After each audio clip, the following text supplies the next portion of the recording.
অবশ্যই অবশ্যই আমি তোমাদেরকে পরীক্ষা করব, ভয় দিয়ে, ক্ষুধা দিয়ে, সম্পদের ঘাটতি দিয়ে, আতঙ্ক দিয়ে, প্রাণনাশ দিয়ে, ফল ফসলের হানি দিয়ে পরীক্ষা করব।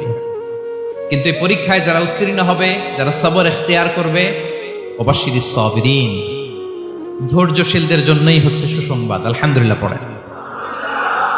তাহলে সম্মানিত সুধী, আমরা বুঝতে পারলাম এই পৃথিবীর ফিচার হচ্ছে এখানে বিপদ থাকবে, বিপদ ছাড়া কেউ থাকবে না। স্ট্রাগল থাকবে, কষ্ট থাকবে, ঝুঁকি থাকবে, রিস্ক থাকবে, এবং নানা ধরনের বিপদ আপদ দিয়ে আল্লাহ তাআলা আমাদেরকে পরীক্ষা করবেন।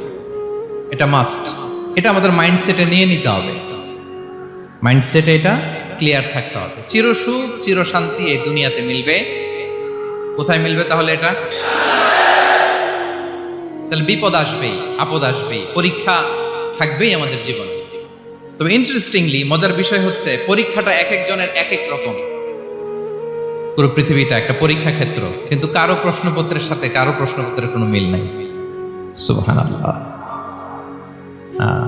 আমার পরীক্ষা একরকম, আপনার পরীক্ষা আরেক রকম, ওই ভাইয়ের পরীক্ষা আরেক রকম, ওনারটা আরেক রকম। সবাই পরীক্ষার্থী, সবাই পরীক্ষার্থী, কিন্তু কারো প্রশ্নপত্রের সাথে কারো প্রশ্নপত্রের কোনো মিল নাই।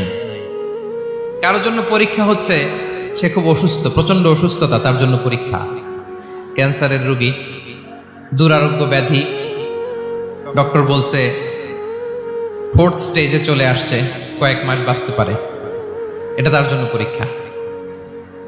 আবার কারো দেখবেন যে খুব একটা অসুস্থতা নাই, অসুস্থতার ঝামেলা নাই, কিন্তু তার দারিদ্রতা আছে, তার আর্থিক অনটন, এটা তার জন্য পরীক্ষা।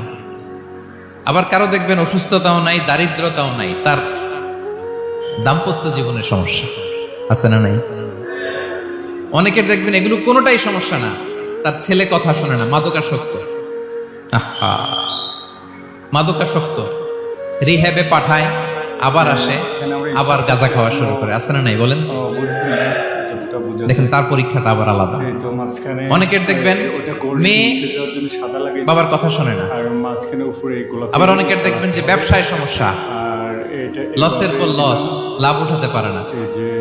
তাহলে পরীক্ষা ছাড়া, বিপদ আপদ ছাড়া দুনিয়াতে কেউ নাই, কেউ নাই প্রিয় ভাইরা। এটা আমাদের মাথায় রাখতে হবে। পরীক্ষা আপনাকে দিতেই হবে, পরীক্ষা দিয়ে দিয়েই নিজেকে প্রমাণ করতে হবে। আর এক একজনের পরীক্ষাটা এক এক রকম, কারো পরীক্ষার সাথে কারো পরীক্ষার কোনো মিল থাকবে না। তো মাঝে মাঝে আমরা এটা ভুলে যাই। আল্লাহ তাআলা কালামে পাকে রিমাইন্ডার দিয়ে আমাদেরকে স্মরণ করিয়ে দিতে চান যে এই পৃথিবীতে আসলে তোমরা এসেছো পরীক্ষা দিতে। এটাই জীবনের বড় বাস্তব।